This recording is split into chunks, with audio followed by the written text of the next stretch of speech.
वाह क्या एक्टिंग कर रहा है। अबे उठ जा।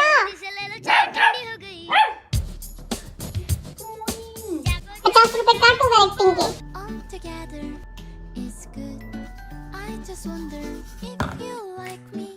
डोले शोले।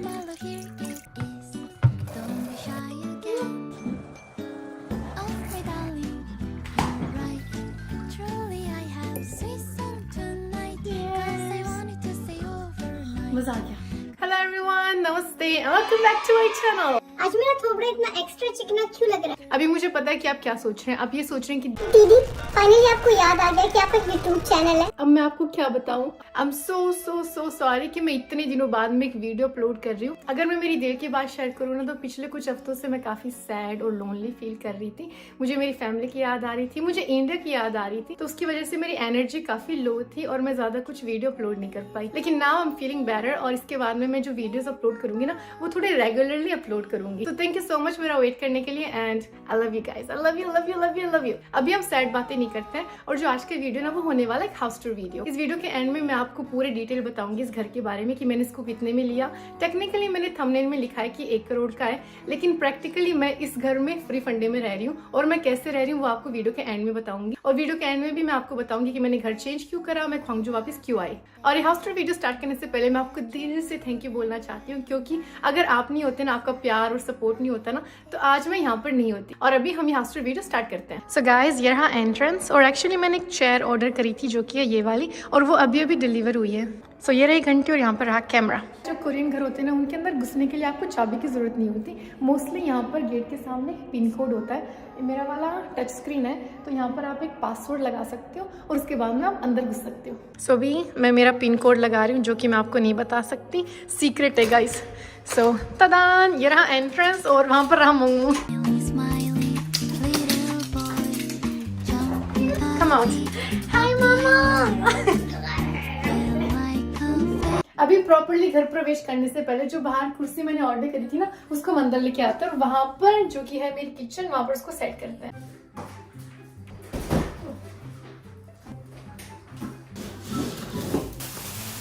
अभी इसको सेट करते हैं।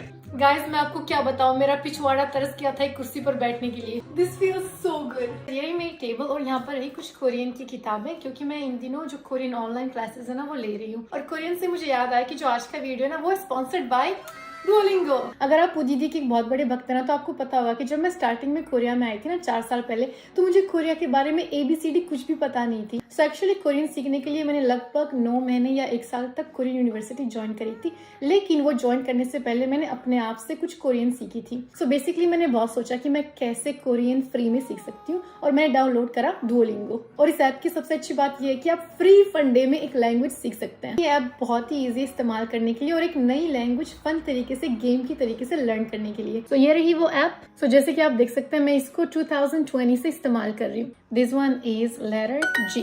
यहाँ पर कुछ रैंडम वर्ड्स हैं, आप इनको सुनकर मैच कर सकते हैं। ओतोके का मतलब होता है कैसे, हाउ। तो the answer is how. Good job. इसके थ्रू आप जो हिंदी है ना, वो भी सीख सकते हैं, और हिंदी के थ्रू आप इंग्लिश भी सीख सकते हैं। एनीवे गाइस, सारी इन्फॉर्मेशन आपको डिस्क्रिप्शन बॉक्स में मिलेंगे और वहाँ पर लिंक भी है ऐप को डाउनलोड करने के लिए। सो ये रहा मेरा एंट्रेंस और ये रहा मेरा कुत्ता मोमो। मोमो सबको हेलो हाय बोलते। मोमो तो सबको बता कि मैं कितनी मस्त हूँ। नहीं, यहाँ पर रहा एक बड़ा सारा शीशा। गाइस मिरर को हिंदी में शीशा ही बोलते हैं ना। वेट अ सेकंड, अबे सीरी, हिंदी में मिरर को क्या बोलते हैं? आईना। आईने के सामने रही यहाँ पर जूते की अलमारी। Let me show you. तदान। सो यहाँ पर रही गर्मियों की सैंडल्स, यहाँ पर रहे बूट्स, यहाँ पर रहे स्नीकर्स, ये है ऑफिस वाली हील्स, मोर स्नीकर्स, और यहाँ पर है कंफर्टेबल चप्पल। ये वाले हैं स्नो वाले बूट्स और ये वाले हैं नी बूट्स। अभी मैं आपको दिखाती हूँ। ये वाले बूट्स यहाँ तक आते हैं। इसके साइड में एक और अलमारी है, इसके अंदर एक्चुअली कुछ भी नहीं है। यहाँ पर रहा फायर एक्सटिंग्विशर और यहाँ पर रही 2 छतरियाँ। ये वाली है BTS की। उसके बाद में यहाँ पर रहा बेडरूम और यहाँ पर रहा स्टोरेज रूम। सबसे पहले मैं आपको ये वाला दिखाती हूँ। जो रूम है ना, वो बिल्कुल खाली है। मैंने इसको स्टोरेज रूम की तरह इस्तेमाल कर रखा है। यहाँ पर रहा मेरा लगेज, मोंग का बैग, और इस बड़ी थैली के अंदर छोटी छोटी थैलियाँ हैं, और इस डब्बे के अंदर हैं मोंग के कपड़े और मोंग के खिलौने। तो ये वाला रूम कनेक्ट होता है मेरे बेडरूम से। अभी मैं आपको दिखाती हूँ। तदान। ड्रेसिंग रूम और बेडरूम मैं बाद में आपको आराम से दिखाती हूँ। सबसे पहले मैं आपको जो मेरा बाथरूम है और जो किचन है ना वो दिखाती हूँ। पर रहा बाथरूम, और ये रही बाथरूम की चप्पल। यार शिनचान कितना क्यूट है। सो यहाँ पर कुछ दिखाने के लायक नहीं है। ये रहा मेरा sink, toothbrush, face wash, hand wash, और यहाँ पर रही टूथपेस्ट, टूथब्रश और कुछ टॉयलेट पेपर। ये रही वॉशिंग मशीन, इसके अंदर मैंने बेडशीट डाल रखी है, और ये वाली आई थी घर के साथ। ये रहा टॉयलेट, और ये मस्त वाला है क्योंकि यहाँ पर जो इसकी सीट है ना वो गर्म होती है। अगर आप यहाँ पर बैठे बैठे बोर हो रहे हो तो यहाँ पर आप रेडियो भी चला सकते हैं। और इस बाथरूम की सबसे अच्छी चीज ये है, मैं भी आपको दिखाती हूँ। सो यहाँ पर दबाइए और ये ऐसे खुलता है। सो मुझे लगता है कि बहुत सारे लोग अपना फोन बाथरूम में इस्तेमाल करते हैं, तो जब आप यहाँ पर बैठे हो तो आप अपना फोन यहाँ पर इसके ऊपर रख सकते हो। और ये रहा शावर बूथ जहाँ पर मैं नहाती हूँ। और अभी मैं आपको जो मेरी किचन है ना वो दिखाती हूँ। सो ये वाला है किचन एरिया, और ये वाला है लिविंग रूम टाइप का एरिया। जब खाना बना रहे हो या बर्तन साफ कर रहे हो, आप यहाँ पर जो टीवी है ना वो टीवी देख सकते हो। यहाँ पर कैमरा है जहाँ से मैं चेक कर सकती हूँ कि मेरे घर के बाहर कौन खड़ा है। ये रहा मेरा सिल्वर बटन, और इस बड़े वाले के अंदर है गोल्ड बटन। सो बेसिकली ये वाला है किचन एरिया, और यहाँ पर इसके सामने रहा लिविंग रूम एरिया। यहाँ पर मोंग बैठा सोफे के ऊपर, यहाँ पर उसके कुछ खिलौने रहे।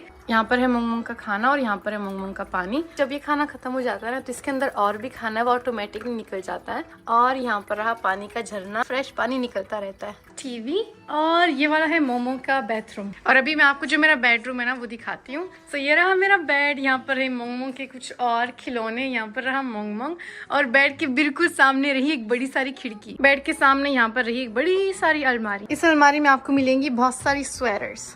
अभी मेरे पास आपके लिए एक बहुत ही मुश्किल सवाल है, और अगर आप दीदी के सच्चे भक्त हैं ना तो आप प्लीज कमेंट में उसको रिप्लाई करना। सो क्वेश्चन नंबर 1, ये वाली स्वेटर ब्लू कलर की मैंने कब पहनी थी? ये वाली स्कार्फ मैंने कब इस्तेमाल करी थी? और ये वाली बीनी, ये दोनों बीनी पिंक और पर्पल मैंने कब पहनी थी? और लास्ट में ये वाली व्हाइट स्वेटर मैंने एक्चुअली 2 वीडियो में पहनी थी, तो प्लीज उन दोनों वीडियो का नाम बताना। यहाँ पर रही BTS के कुछ फोटो कार्ड्स, एल्बम, और ये रहा आर्मी बॉम्ब। मुझे बुसान के कॉन्सर्ट की याद आ गई इसको देखकर। इसके अंदर सबसे मेन सामान है जैसे कि मेरे पासपोर्ट्स, ये वाली है मेरी कैम्ब्रिज इंग्लिश लर्निंग की डिग्री, ये वाला है मेरा मास्टर इन फार्मेसी की डिग्री, और ये वाला है मेरा इंटरनेशनल ड्राइविंग लाइसेंस। तो इसके साथ मैं कहीं भी दुनिया में ड्राइव कर सकती हूँ। बेडरूम के बाद ये रहा लास्ट एरिया जो कि मैंने आपको नहीं दिखाया। सो यूजुअली मैं यहाँ पर तैयार होती हूँ। सो यहाँ पर रहा मेरा स्किन केयर, नाइट केयर, कुछ मेकअप। ये वाला है कचरे का डब्बा, मेरी थाईलैंड वाली फ्रेंड ने मुझे गिफ्ट में दिया था 2019 को। यहाँ पर है मेरा छोटा सा क्यूट सा मंदिर। ये वाला बैग आपको याद है मैंने कब इस्तेमाल किया था? यहाँ पर रहा एक और बैग जो कि अजय ने मुझे गिफ्ट किया था। यहाँ पर है परफ्यूम्स, यहाँ पर है कुछ jewelleries and photos. This is me and Lin. ये पी वाला कीचेन मुझे दिया था पीयूष ने जब मैं सौरभ के साथ एक सॉन्ग शूट कर रही थी थेरी में। और सॉन्ग से मुझे याद आया कि 27 मार्च को, सो कुछ दिन बाद में मेरा एक नया गाना आने वाला है, और उस गाने के लिए मैं बहुत एक्साइटेड हूँ। वो गाना सौरभ के साथ नहीं है, सौरभ वाला थोड़ा देर बाद में आएगा। सो 27 को आ रहा है, तो प्लीज आप याद रखना। इस ड्रॉवर में रहा बहुत कीमती सामान। यहाँ पर रही कुछ ज्वेलरी, यहाँ पर रहा कुछ धन, और यहाँ पर रही मेरी बैंक बुक, और इसके सामने रही एक और अलमारी, और यहाँ पर और कपड़े। मेरे पास इतने सारे कपड़े हैं और फिर भी मैं कंप्लेन करती रहती हूँ कि मेरे पास कपड़े बिल्कुल भी नहीं है। यहाँ पर ही डार्क कलर वाली जीन्स, यहाँ पर ही लाइट कलर वाली जीन्स, ऑफिस में पहनने वाले कोट्स, और यहाँ पर रही कुछ कैजुअल कपड़े। सो गाइस, ये था मेरा हाउस टूर वीडियो, और अभी मैं आपको डिटेल में बताती हूँ कि मैंने ये घर कितने का लिया, कब लिया, क्यों मैं वापस क्वांगजू शिफ्ट हो गई। तो ये वाला पार्ट थोड़ा लंबा चलने वाला है, तो आप प्लीज एक गरम चाय बनाइए, आराम से बैठकर अपनी चाय में बिस्कुट डुबो कर ये वाला पार्ट सुनिए। ये घर जो मैंने लिया है वो आया है लगभग 1 करोड़ का। एक्चुअली 1 करोड़ में कुछ 5-6 लाख कम है, और मैंने ये घर खरीदा नहीं है, किराए पर लिया है। अभी आप सोच रहे हैं कि दीदी 1 करोड़ का किराया का घर कैसे हो सकता है? सो बेसिकली आप कोरिया में एक घर 3 तरीके से ले सकते हैं। एक तो है घर को खरीदना, जो कि कोरिया में बहुत एक्सपेंसिव होता है। नंबर 2 है हर महीने किराया देना। सो जो सबसे चीपेस्ट किराया होता है ना महीने का, वो होता है अराउंड 400-300,000 वॉन, और ये होता है 1 रूम। एक रूम के अंदर एक कोने में बाथरूम होता है, एक कोने में किचन होती है, एक कोने में बेड होता है। सो आप इमेजिन करिए एक छोटा सा रूम 25-30 हजार में। सो यूजुअली जो स्टूडेंट्स होते हैं ना वो वहां पर रहते हैं, और अगर आप एक 2, 3, 4 रूम लोगे तो उसका किराया एक महीने का बहुत एक्सपेंसिव होता है। मतलब कि लगभग 80,000 रुपए, 1 लाख से ऊपर भी चला जाता है अगर वो घर सेंटर में, जो सिटी का सेंटर हो ना, वहां पर होता है। और तीसरा तरीका होता है डिपॉजिट, जो कि मैंने लिया है। ये डिपॉजिट होता क्या है और इतने पैसे क्यों? सो डिपॉजिट का मतलब ये होता है कि आप एक ही टाइम में बहुत बड़ी रकम पैसों की, जो घर का रियल ओनर होता है ना, उसको देते हो, और उसके बाद में आप 2 साल तक उस घर में फ्री फंडे में रह सकते हो। मतलब कि आपको किराया देने की जरूरत नहीं है, और 2 साल बाद में जब आपका घर का कॉन्ट्रैक्ट खत्म हो जाता है जो घर का रियल ओनर है ना वो आपको वापस आपके पैसे वापस दे देता है। मेरे केस में मैंने ये घर 2 साल के लिए नहीं लिया, 1 साल के लिए लिया है, क्योंकि मैं एक फॉरेनर हूँ, मुझे नहीं पता कि मैं कोरिया में 2 साल तक रहूंगी या नहीं रहूंगी। तो उसकी वजह से मैंने उनको पूछा कि 2 साल की जगह 1 साल कर दे। तो इसका मतलब ये है कि 1 साल बाद में जो मैंने 1 करोड़ रुपए मेरे इस घर के ओनर को दिए हैं वो मुझे वापस वैसे के वैसे ही मिल जाएंगे और मैं 1 साल तक इस घर में फ्री फंडे में रहूंगी। अभी आप सोच रहे हो कि कैसे आप फ्री फंडे में घर में रह सकते हो और ओनर को क्या फायदा मिलता है, क्योंकि वो पैसे मुझे वापस मिल जाएंगे तो वो उसमें क्या कमाएगा। The answer is bank interest. So जो 1 करोड़ रुपए मैंने इस घर के ओनर को दिए ना, वो इंसान वो 1 करोड़ रुपए बैंक में डालेगा और उसको 1 साल तक एक बहुत बड़ा इंटरेस्ट मिलेगा। और जो मेरे इस घर के खर्चे ना वो बहुत ही कम है, लगभग 10,000 रुपए, क्योंकि वो मेरा बिजली का बिल हो जाता है, इंटरनेट का बिल हो जाता है, टीवी का बिल हो जाता है, गर्म पानी का बिल हो जाता है। सो इसकी वजह से मैं हर महीने 10,000 रुपए खर्च कर रही हूँ। सेकंड क्वेश्चन ये था कि मैं अभी कहाँ पर हूँ, सोल में हूँ, ख्वांगजू में क्यों हूँ। मैं सोल जाकर आई थी लेकिन मुझे बिल्कुल भी पसंद नहीं आया। मुझे वहाँ का माहौल पसंद नहीं आ रहा था, वहाँ के लोग पसंद नहीं आ रहे थे और वहाँ पर मेरा कोई नहीं था। ख्वांगजू में मेरे सारे फ्रेंड थे, मेरे सारे जानकार के जो लोग हैं ना वो थे, और जो एटमोसफियर होता है ना कि यहाँ पर हॉस्पिटल है, यहाँ पर स्कूल है, यहाँ पर बस स्टॉप है, यहाँ पर कन्वीनियंस स्टोर है, यहाँ पर बड़ा मॉल है, वो मुझे सब पता था ख्वांगजू के बारे में। लेकिन सोल के बारे में बहुत बड़ा था और वो मेरी पर्सनैलिटी को सूट नहीं कर रहा था। और उस टाइम मुझे ख्वांगजू से एक बहुत ही अच्छा जॉब ऑफर आया जिसका सैलरी बहुत ही हाई था। तो उसकी वजह से मैंने सोचा कि पूनम सोल तुझे सूट नहीं कर रहा, तो इतनी दुखी हो रही है तो तू वापस ख्वांगजू चल जा और वहाँ पर तेरा मेंटल स्टेट जो एक सुकून मिलता है ना वो तुझे ख्वांगजू में मिलेगा। तो उसकी वजह से मैं ख्वांगजू में शिफ्ट हो गई और जो घर मैंने ये वाला लिया है वो मेरी जॉब प्लेस से बहुत ही करीब है, मतलब कि 15-20 मिनट का रास्ता है। और जो पहला वाला घर था ना ख्वांगजू वाला, वो घर था 1 घंटा दूर मेरी जॉब प्लेस से। आई होप कि मैंने आपके जो सारे सवाल है, जो भी सारी क्यूरियोसिटी है वो आंसर कर दी। और प्लीज आप कमेंट में बताना कि आपका फेवरेट रूम या फेवरेट पार्ट इस घर का कौन सा था। और मैं एक और बार आप सबको थैंक यू बोलना चाहती हूँ दिल से, मतलब कि सच्ची मैं आपको कैसे समझाऊं कि अगर आप नहीं होते ना तो मैं यहाँ पर इस मुकाम पर नहीं होती। और सच बात बताऊं ना तो ये घर सिर्फ मेरा नहीं है, आप सबका है। 3.1 मिलियन सब्सक्राइबर। तो भी मेरी फालतू की बकबक थोड़ी कम करती हूँ। तो आज के लिए सिर्फ इतना है guys. Thank you so much for watching और मैं आपको जल्दी से मिलूंगी मेरे नेक्स्ट वीडियो में। तब तक अपना ध्यान रखना, खुश रहना, हैप्पी रहना। I love you, bye.